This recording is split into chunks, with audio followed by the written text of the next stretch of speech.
excuse me, on the left over here, we have individuals who are religious fundamentalists, religious fanatics, and this is the expression, RT-PCR, real-time PCR expression of the VMAT2 gene. Over here, we have individuals. So let me complete. So over here, we have individuals who are not particularly fundamentalists, not particularly religious, and you can see there's a much reduced expression of this particular gene, the VMAT2 gene.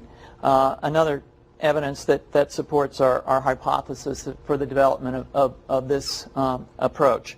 What you see here is by spreading this virus, we're going to eliminate individuals from donning on a bomb vest and going into a market and blowing up the market. So our hypothesis is that these are fanatical people, that they have overexpression of the VMAT2 gene, and that by vaccinating them against this, we'll eliminate this behavior. So we have some very, very remarkable data in this next slide. Here we have two brain scans. These are fMRIs. These are two different individuals with different levels of expression of VMAT2. On top is an individual who's a religious fanatic, an individual, and we've repeated this numerous times, that has high levels of VMAT2. Now, this individual down here who had low levels of the VMAT2 gene, this individual would self-describe as not particularly religious. In each case, these individuals were read a religious text. This individual lit up the right middle frontal gyrus, shown here, and that's a part of the brain that's associated with theory of mind. It's a part of the brain that has to do with intents and beliefs and desires.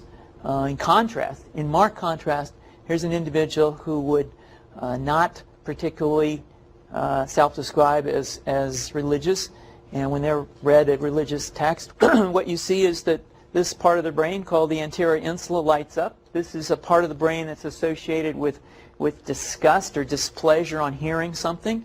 So you're suggesting I take a CT scan with me when I'm evaluating people to determine whether I put a bullet in their head?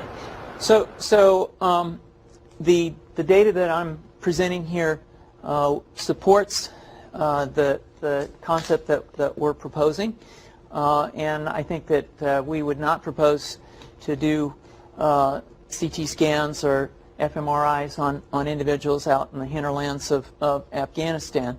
The virus would immunize against this VMAT2 gene, and that would have the effect that you see here, which is it's essentially to turn a fanatic into a normal person. And we think that will have major effects in the Middle East. How would you suggest that this is going to be dispersed? Aerosol? Well, so the present plan and the tests that we've done so far have used respiratory viruses such as flu or rhinoviruses, and we believe that that's a satisfactory way to get the exposure of the largest part of the population. Most of us, of course, have been exposed to both of those viruses, and we're quite confident that this will be a very successful approach. This is fascinating. What's the name of this proposal? Yeah, so the name of this project is FunVax, which is the vaccine for religious fundamentalism. And you have a proposal already? The proposal has just been submitted, and I think that the data that I have shown you today would support the development of this project, and we think it has great promise.